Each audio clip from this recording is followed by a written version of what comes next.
It's very important for me to always remember that Round Lake comes from the dream of a man named Tinker Watt from, I believe, Omak, Washington, that he had a dream to bring the elders together to seek knowledge of healing, for us to look at what we know and what we can use to help ourselves with. Well, I think the origins of Round Lake is what sets it apart, because it was really a program designed and by our people, for our people. It means a very great deal to me, because it was given to me as a dream from our brother from the south, Tinker Watt, give us his dream about helping people, the native people. I requested a map from Cranbrook, BC, up towards 100 Mile House and then back down towards the coast. And then I said, I want the address of all these native bands. So I came up with a letter, and I sent this letter out. I invited everybody to come up to the Western British Columbia Indian Alcoholism Workers Association. Well, there was just me. There was no such thing. But I was trying to develop that. A week to 2 weeks, somewhere in there, I called for a meeting, and 3 guys from this area showed up. Emery Lewis, J.D. Billy, and Les Williams. They're the only 3 people that responded to my letter. And he says he had a dream, that he had a dream about our people. He said, our people were dying, getting sick, dying off. He said, down in the valley, you could see a little smoke, a puff, smoke coming out of the valley. And lo and behold, there was a castle appeared. He says, to see our people going into the castle, all drooped up, nowhere to go, got no ambition, dragging their feet, and their shoulders hunched over. He says, by the time they got out of that castle, when they stepped out of the door, they said, oh, I'm healed. He said, I know myself. Tinker says, this is my dream, I give it to you. He says, you do what you like with it. He explained to me in very simple words, oh, well, it's going to be a treatment center, and we're going to get a group of people from the Okanagan and the Kootenays and have meetings, and then we're going to start a treatment center.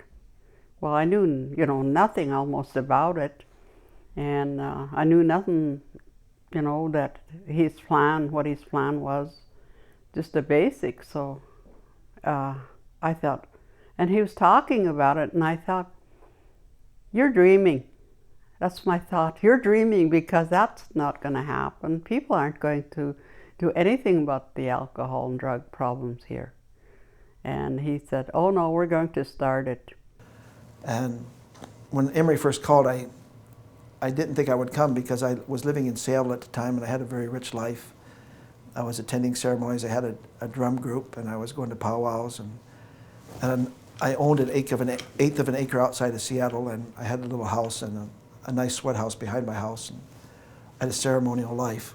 After I got the call from Round Lake, several days later I came home, and As I came into my driveway and walked under the old growth cedars that lined my driveway, I noticed sitting on my house a blue heron. I ducked down and it went right over me. I could almost feel the wing or the air from the wing.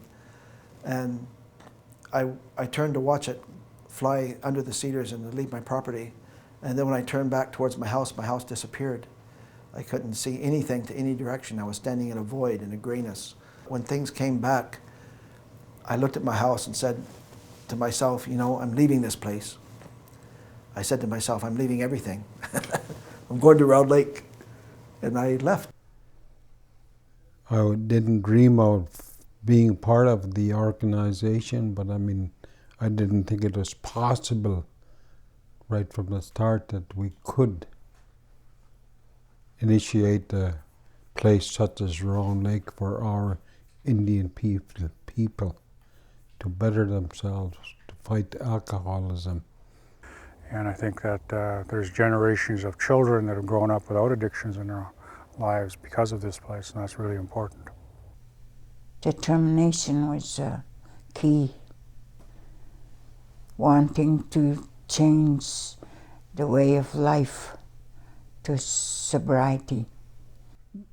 June 1377, by May 20th, 79, we had the first Round Lake Treatment Center opened with trailers up here.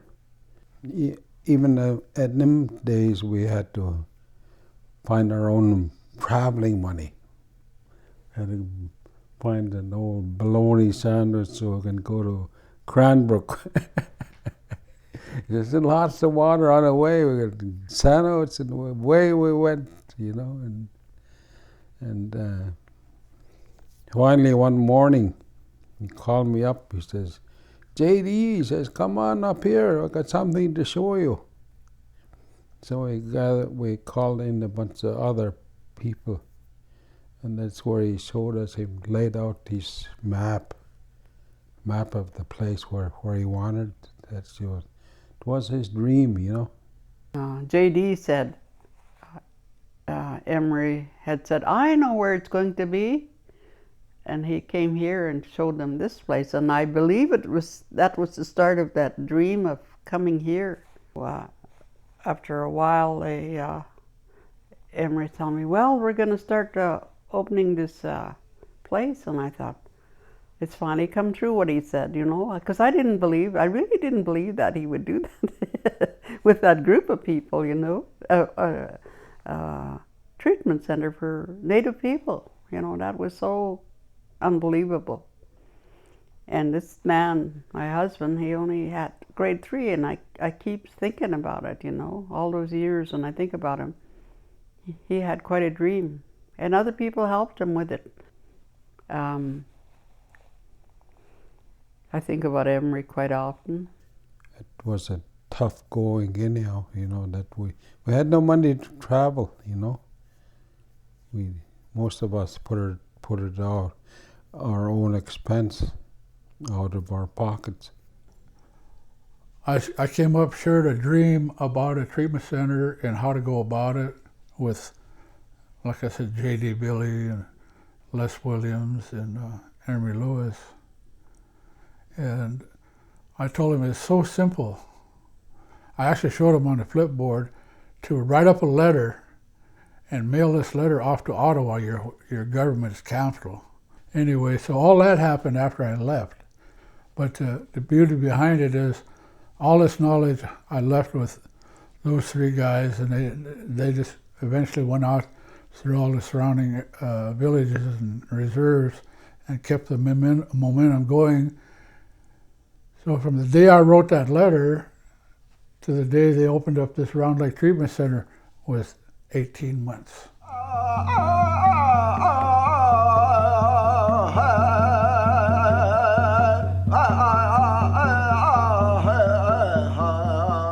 One of the great things about Round Lake is the belief that culture is treatment, which again comes from Tinker's dream. And to me, culture is treatment because it works. Not because it's our culture, but because the culture does work.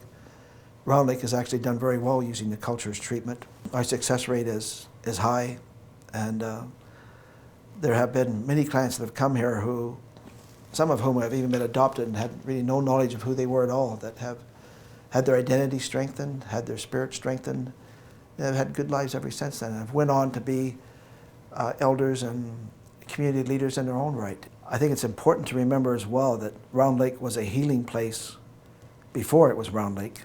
It was a place where elders gathered. It was a place of medicines and tradition. It was a place of healers. And We had to help ourselves and heal ourselves in order to be a help to other people and assisting them in their sobriety. It's one of the programs that really looked at the utilization of sweat lodges, smudges, and our traditional ceremonies as a part of the healing process. And I think that philosophy has developed and evolved into a place where people come because of that. They come here to find out their Indianness, because a big part of the addictions issues is people don't know who they are or where they come from. And many of the staff who are here went through that training. And it was a 6-month training. And it was almost like a 6-month treatment program, because we covered everything. And part of the program was to go through treatment as well.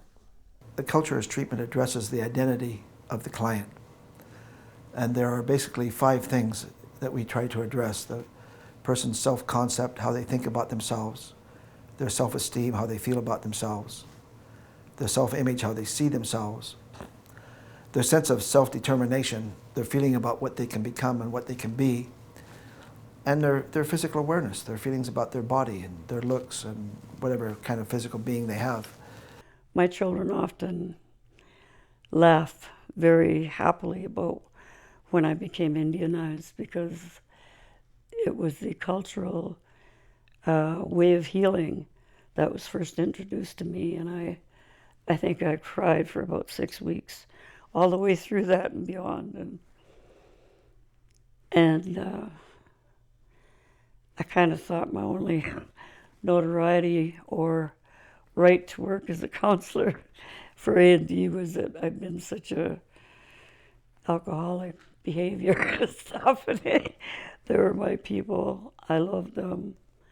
And when I got sober, I wanted the world to be sober. And so I began my work with treatment and healing. And so the legacy is that it teaches our people that there's more out there. You know, it teaches them that we do have a connection. You know, that our people are more than being addicts and alcoholics. You know, that our connection comes from a long ways back from our ancestors. And I think this place represents that, because this is a healing place. Going back to cultures and traditions, like the sweat lodges and ceremonies and powwows, going back to culture and traditions was their place of recovery. So that was 2 different kind of concepts.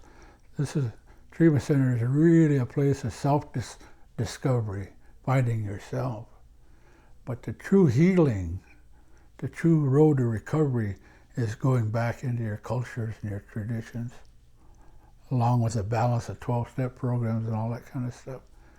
And they're doing a beautiful job. They're way ahead of my own people down in the States, way ahead. I think the program itself, and with the people who deliver and work so hard in that area, have kept it a really beautiful spiritual healing place that they can fill their heart to. They're all special people. Of the thousands of people who have been through this place, they've become leaders. You know, whether they're political leaders, whether they're leaders of programs, or they're leaders of different, whatever they've done, leaders in their families, you know, they've become leaders again. And I think that's what this place is all about. The legacy will live on because those are the people that continue to support this place. I've had various capacities. I was on the board of directors for 4 years, been a cultural resource person, and now every 6 weeks I come up and spend a day with the clients. In the morning I do a lecture on our history and kind of some of our material around prophecies and what we know about ourselves. And then in the afternoon we do a pipe ceremony and a prayer circle and try to make a future for ourselves through our ability to make prayers and focus on what is good in our life. I started in 1981, I believe, or 80, working here as a counselor when there was just trailers here. And I left to work out in the community in 1985. Then 2 years ago, they finally talked me into coming back as a resource person, as an elder. I was a part of, construction-wise, I guess. And then now to where I am nowadays, sitting on the board, sitting with other members that have been around for a long time and witnessed the change of treatment centers, and especially this one. This one, I think, is so special because it's actually one of the first ones that actually took our culture and took treatment to the next level, I think. And one of the successful methods that we had is that I think all of the counseling staff and some of the CSWs went for trauma training, because that's one of the problems here is that people are using addiction to address traumas, trauma after trauma, and some of them just have so much trauma that's, they pretty well need an addiction to survive. And they used to have the marble ceremony, and Emery told me about that. He said, after you're there 6 weeks, then we'll have a ceremony for them. And he said we'd have it outdoors in that arbor. And I said, okay. And I've seen a lot of clients go through in all those years that he was in the trailer. Here at Round Lake, it's essentially about getting a good life and having a sense of well-being, and the culture addresses that. It gives people a strong foundation for their life and their well-being, and that's very important. How many thousands of lives were saved? How many thousands of children were spared the alcoholism and addictions in their homes? How many thousands of children were able to understand that they come from a place, they are people, we have a history, we are Indian people, and they understand their culture and understand who they are. How many of our people, because of this place, got that opportunity? Coming out of the residential school, coming out of the 60s school, coming out of those things that were designed to take that away from us. This place was designed to, put the Indian back in the individual, That's what culture is treatment. And I think that's the legacy. And it was not just one person. That's what people have to understand. It's a multitude of people here. It's not only the physical people. Like I said, this place is a spiritual place. There's also, our ancestors are here to help when called upon in the ceremonies and the sweat lodges, in the water. And I think that's really important. It's not just about the physical being, it's the spiritual aspect as well. Really important.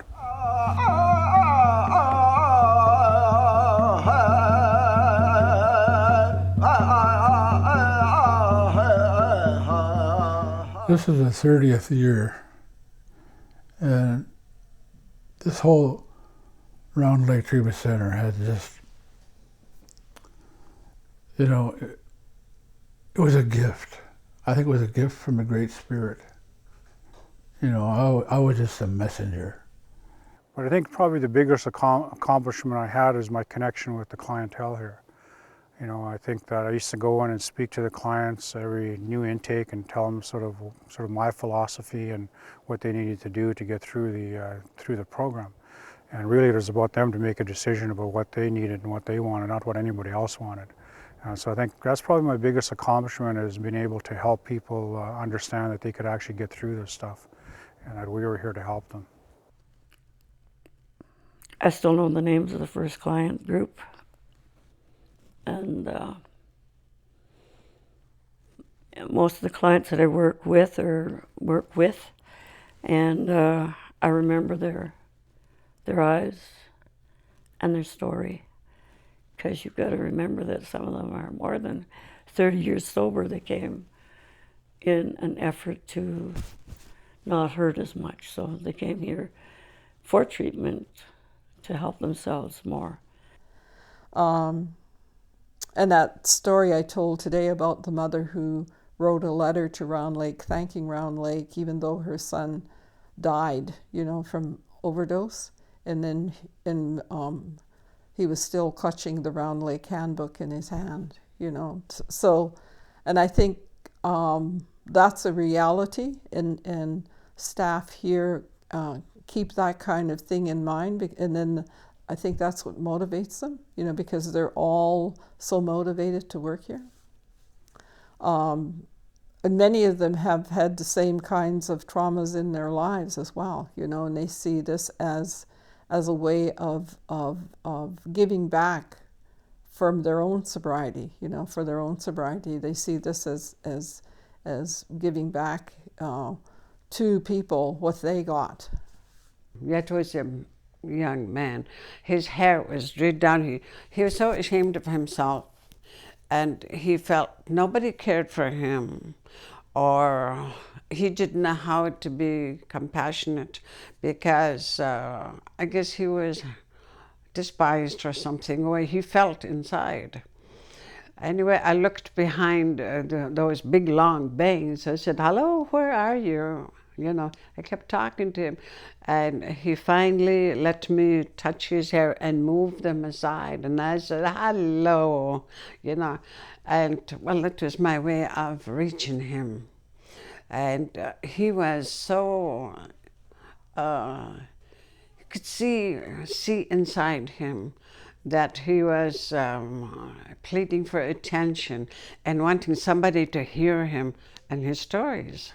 And I guess didn't know what his turmoil was all about. But by the time the session was finished, he was a different man.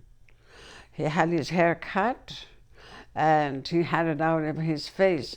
That was one of many miracles I've witnessed with the clients that have been here through the years.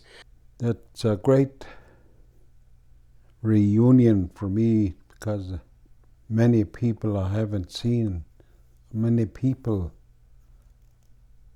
recognize me even though they're from different areas. Like this afternoon, an elder couple said, "We remember you. Do you remember us?" He said, I told him no. He said, well, he says, "I was here in '85, me and my husband, but my husband passed on, but it was real good what you help our people with." And you know, that makes me feel good, you know, that people recognize me or us, you know, for helping them.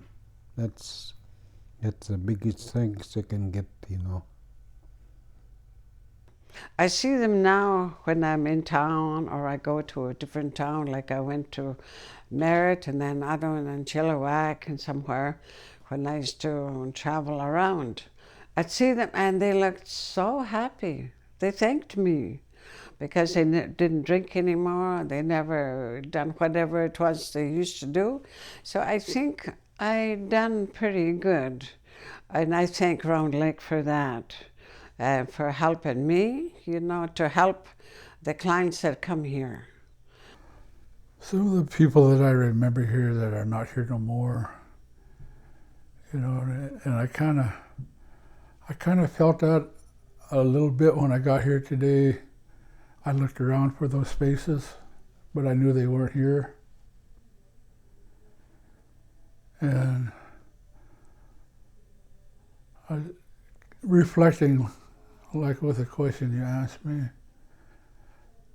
you know, those that put their heart and their spirit in here and worked here and have passed on. You know, where I come from, they're all around us. They're all around us. They're in the sparkles of that lake. They're in that wind and them trees. So I think they experienced the same thing I did today. The beauty of the people here. Knowing that the message of offering wellness to our native people is still being carried on. You know, I used to feel sad for when people passed away, but I look at their life, how their life is. They earned it. When we work hard in this life, we earned it.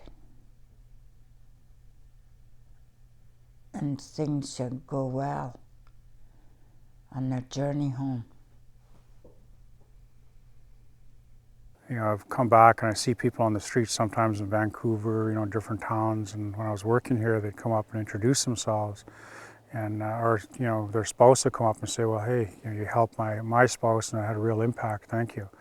You know, I think that's what goes on here. That's the legacy of 30 years of that. Like I said, thousands of people have been through here, and that's, you know, it's really what's important. And staff members, you know, people like Marge Macior, you know, people that have worked here, and you know, Alden Pompana, people are in the very beginning. Lee Brown, you know, Lee's gone on to get a doctorate, you know, and I think that, like I said, this place has created leaders not only just all over the place. It's had that, it was a place of great healing, but also as a place of great teaching, and it helped a lot of people. But Round Lake itself has expanded. And we've seen different people come and go here, and the bosses, I guess, passed it on to the next one. I've seen many that were here in my time. I think I'm really ancient, eh? What the anniversary means to me is just the whole impact of the Round Lake Treatment Center on the communities, and I would say all of Canada. I'm proud of, I'm happy in my heart that Round Lake celebrating 30 years of sobriety, of hard work, of determination, of love and kindness and honesty and cultural beliefs, and our people have learned through the program here, culture's treatment. They came home, they come back to the culture and traditional ways. You know, I got to see a lot of old friends, co-workers here, and that's always cheerful. That's always cheerful to see people that I can go back 30 years ago with and see that they're still carrying the message of wellness. And I've seen a few of them today, and it really lifted up my spirits. Still to this day, I see people in Edmonton, Calgary, Vancouver, Ottawa, who have actually come to Round Lake, changed their life, also changed their community. I think one of the short-term and long-term goals of myself and the current board that sits with myself is to continue on changing communities. We're not scared to actually go to university. We're not scared of becoming doctors, teachers, lawyers, politicians. Anything is within our grasp now, and it's because our communities are becoming more healthy. We accept that if we have a problem, that we can come to Round Lake and look at changes in our life. One of the great rewards of working at Round Lake is to see clients years afterwards and to know that they have done well, that they're in school or that they're married, they have a family, that they've been a number of years since they've had a drink, and that they're on the good red road.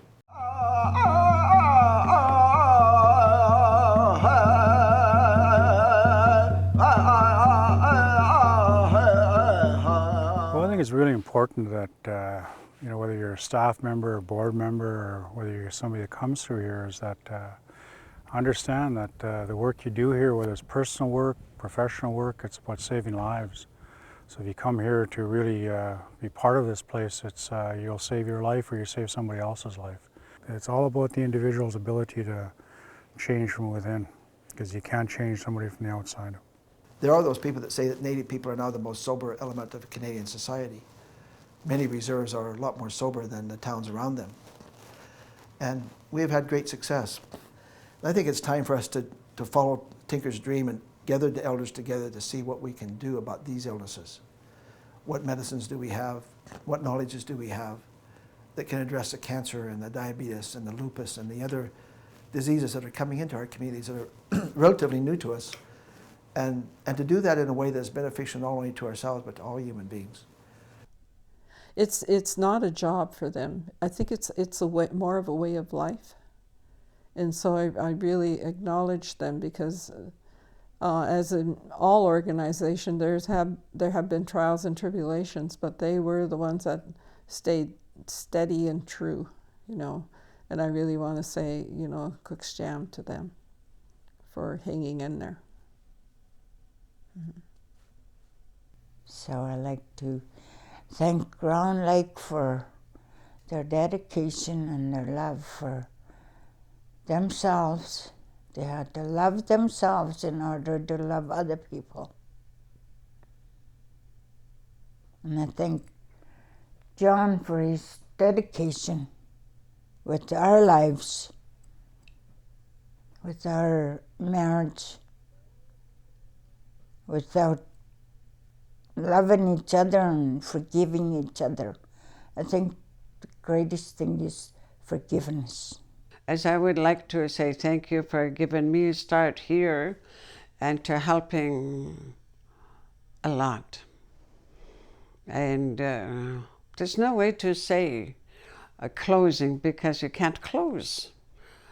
Round Lake will be around for a long time. As long as the people need them, they'll be here. And they'll be here for the people. I'm very grateful for them for the energy that they put in to you know, the foundation and the formation of Round Lake. As a supporting staff person, I just cannot describe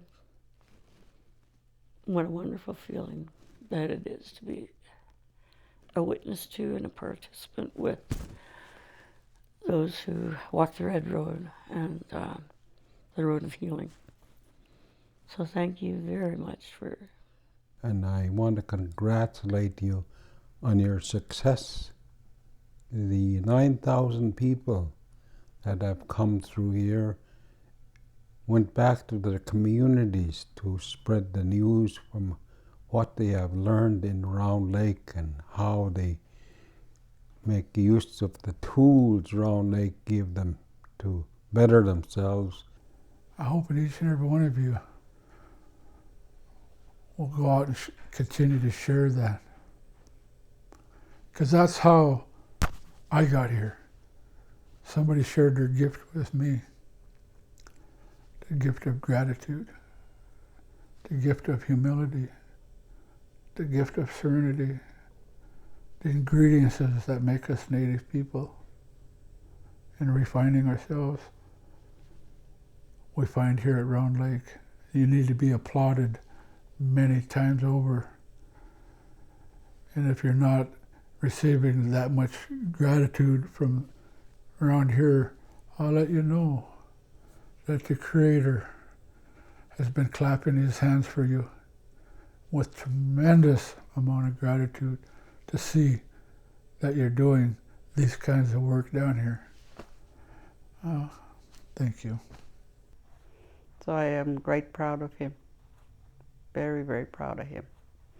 And all he's done. And all the other people too. Because I think that he didn't do it alone. He did it with help. And he helped others and they helped him. That's it.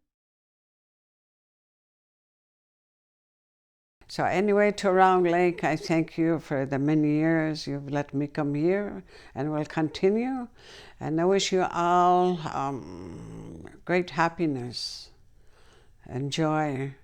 And I thank you for the joy you've given to many, many. And this is Annie Parker signing off.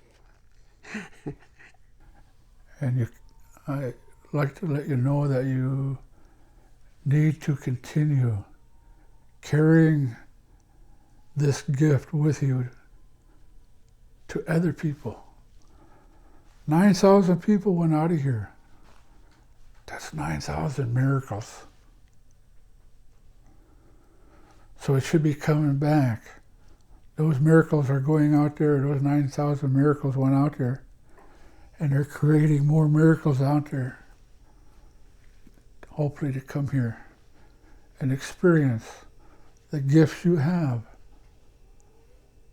of serenity as counselors and therapists, the gift of love that you provide, the gifts of gratitude. Man, the power you have to help not only yourselves, but to help other people that are in dire need of help, and show them a few tools to do that. So, you know, as an old friend, I say, man, right on. Gather more gifts for yourself. Because we can't forget that we're all on this journey together. Some of you say the red road. I say all of us, staff members and clients, we're all on this road to salvation. That's what we're seeking. And you have it right here. This is the road to salvation. So how you continue to give that to the clients, and you clients, how you continue to receive that, that's your gift. Oh!